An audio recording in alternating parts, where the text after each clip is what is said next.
Bom dia a todos.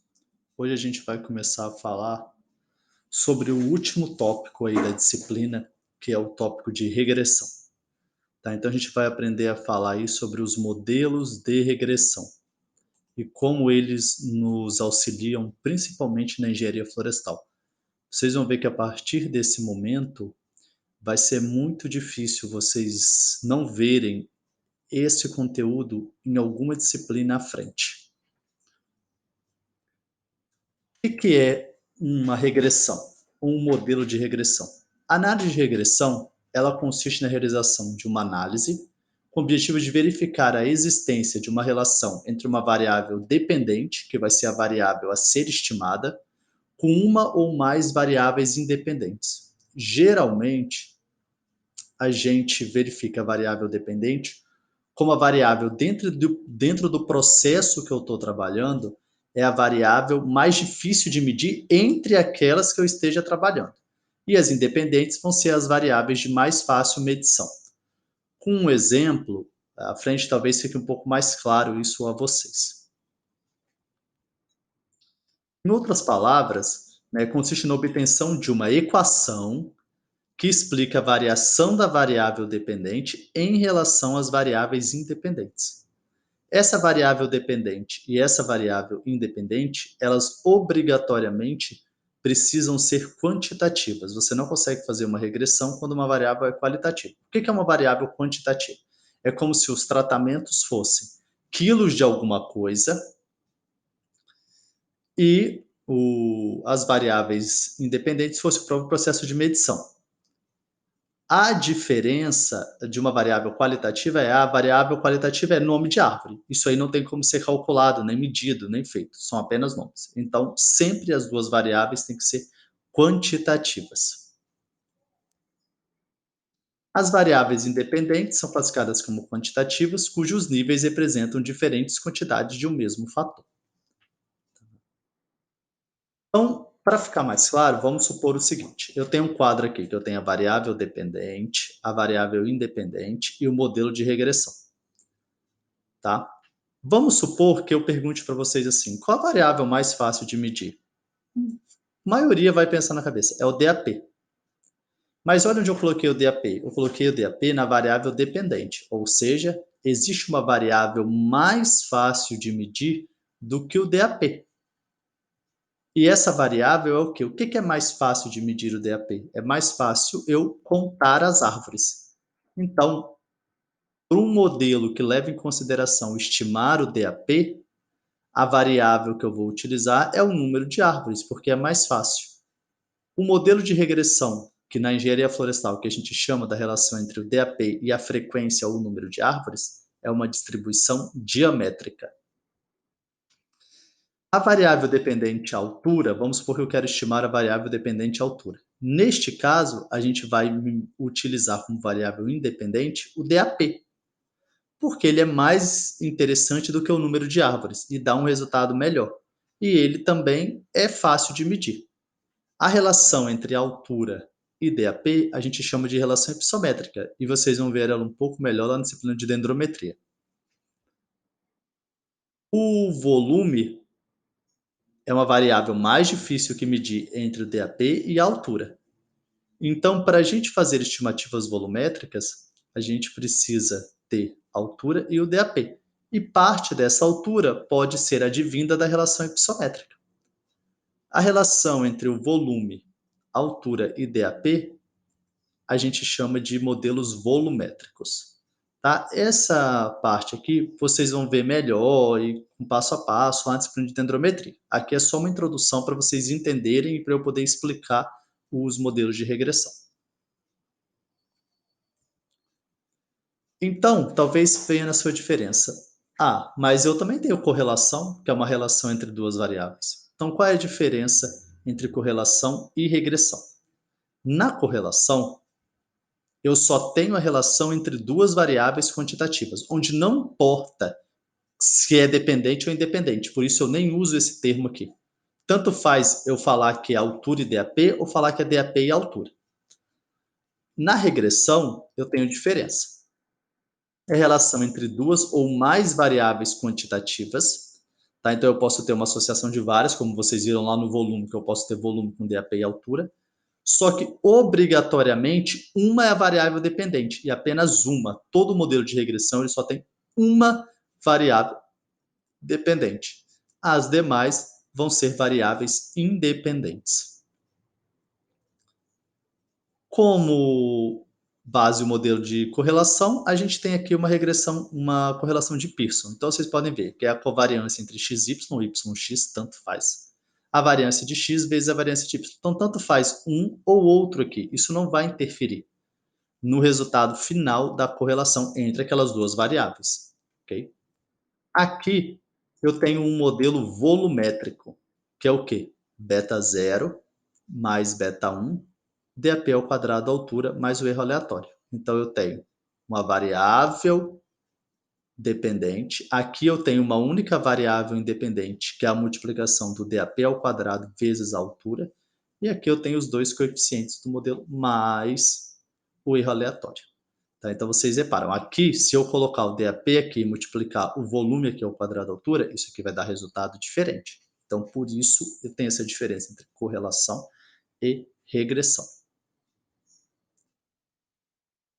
Para eu selecionar o modelo, o primeiro passo eu tenho que definir, como eu já disse, quem é a variável independente, que geralmente a gente vai chamar de x, e a variável dependente, que geralmente a gente vai chamar de y.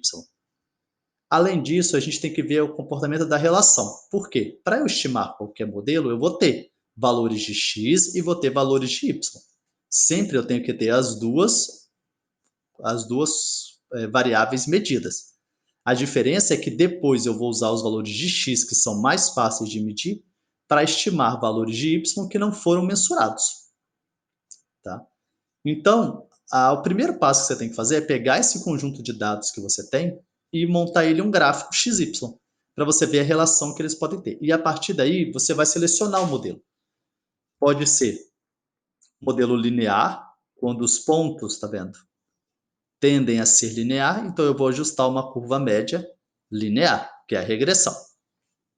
Ou eu posso ter, tá vendo? O conjunto de dados fala que é melhor eu ajustar uma curva quadrática. E existem outras, cúbica, exponencial. Então, dependendo de como os seus dados estiverem apresentados no eixo XY, os dados mesmo que você usar para fazer o ajuste, você vai determinar se é melhor eu fazer um ajuste linear, um ajuste quadrático ou um ajuste de outro tipo.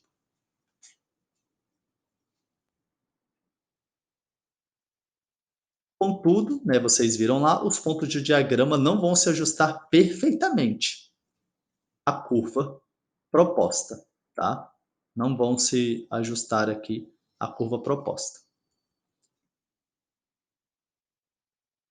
Haverá na maior parte dos pontos uma distância entre os pontos do diagrama e o ponto da curva. Isso acontece devido ao fato do fenômeno que está em estudo não ser um fenômeno matemático, e sim um fenômeno aleatório, como a gente já viu lá desde bioestatística.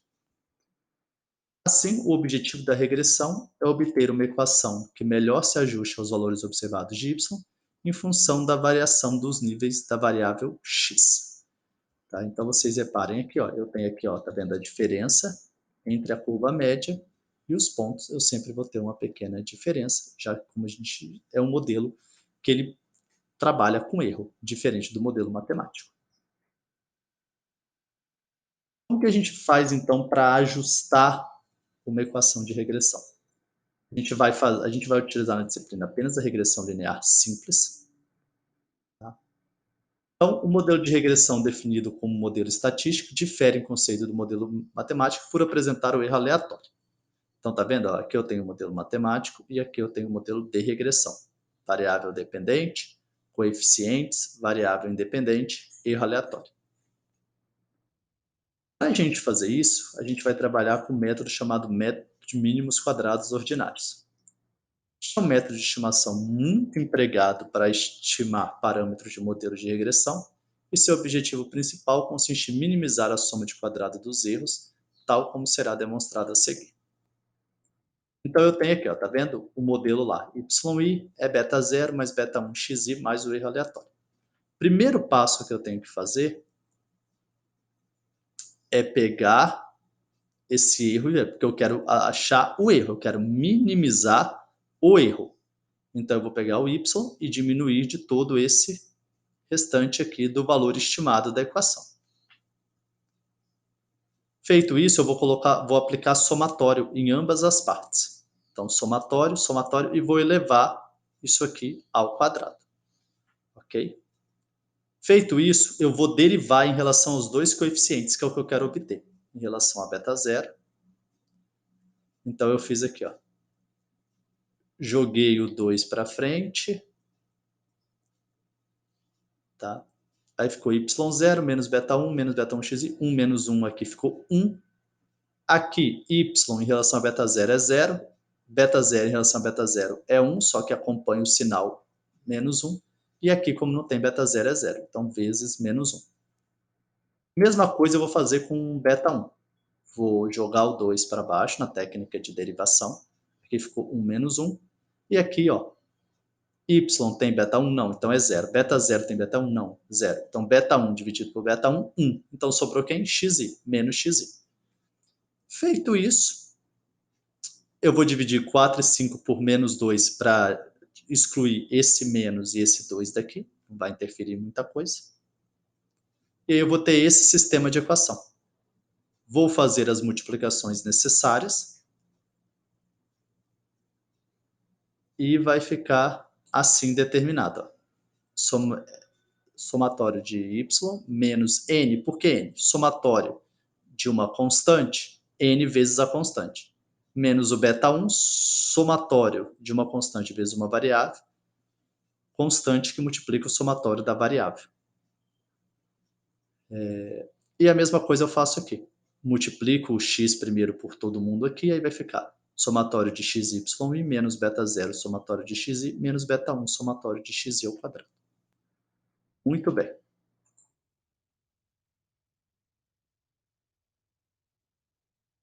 Agora, deixando toda essa função e isolando o que tem y aqui, eu fico na seguinte função. Tá?